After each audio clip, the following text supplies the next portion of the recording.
Scorpio, I'm Ronique and welcome to Scorpio Soul Time. I hope you all are doing well.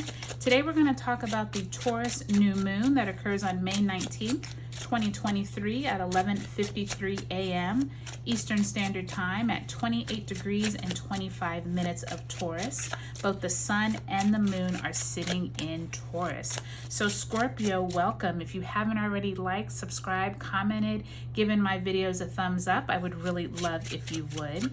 Thank you to all of my new subscribers as well as my old. For those of you who are new, this is where we talk about astrology, look at the energies that are happening up in the heavens, and pull some tarot cards to sense what the energies we are working with, okay?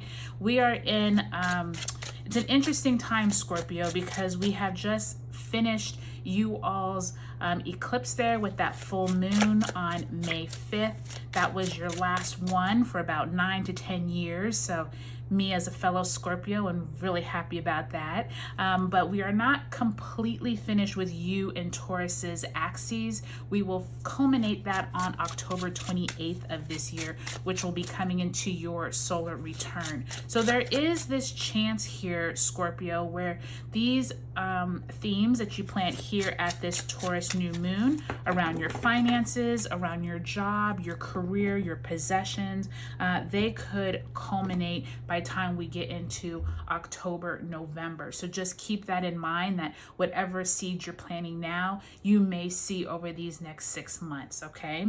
All right, Scorpio, so let's get right into it. We're going to pull some cards and then we'll pull an overarching theme card. So we start off with the 7 of Cups in the upright position. Then we have the 4 of Swords also in the upright position. Then we have the Emperor energy in reverse. And we have the Devil card also in reverse. So 2 major arcana cards, both in reverse, Capricornian and Aries energy. And I did here to turn over the bottom of the deck, and you do have the Chariot card. So that's some Cancerian energy there.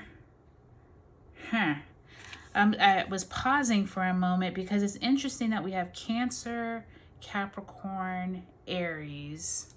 Okay, so we're gonna ruminate on that one and see what comes up.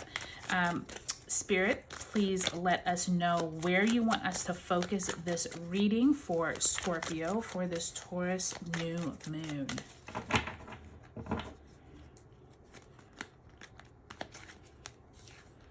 All right, lots of information flying, lots of news coming into you, Scorpio. I would expect nothing less since you just had your full moon eclipse. I think many of you over these last 18 months, if you look back from October of 2021, most of us have gone through a lot of upheaval, if you will. I think many of you have felt like you haven't really been able to keep things on track with that Chariot card in reverse.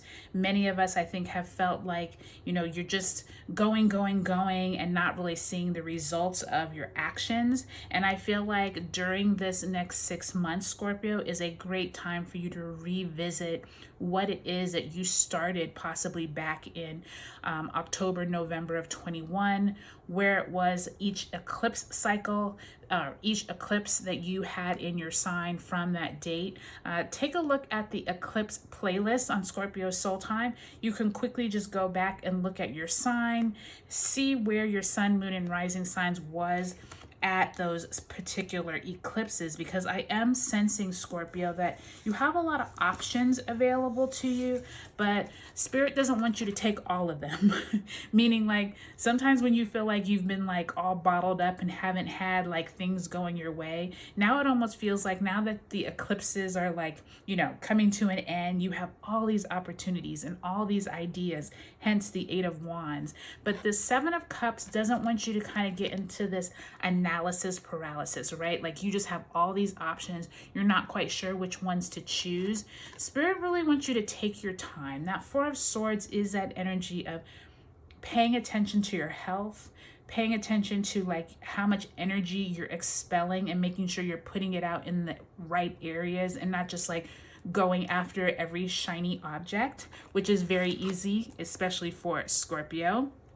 And I want to say that this Emperor card and Devil card, this Aries energy really wants you to go for it, but the Capricornian energy is like, okay, but you need to think through what it is you're going after. And I feel like that Aries energy is that new moon that we just had before your eclipse, and that Capricorn energy is Pluto moving back into the sign of Capricorn. And remember, Pluto is your co-ruler, right?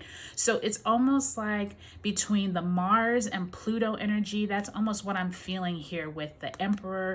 Mars is its ruling energy with that Aries. So there is this energy of you wanting to do something really bad, Scorpio, but it's almost like you need to take some time and think through it.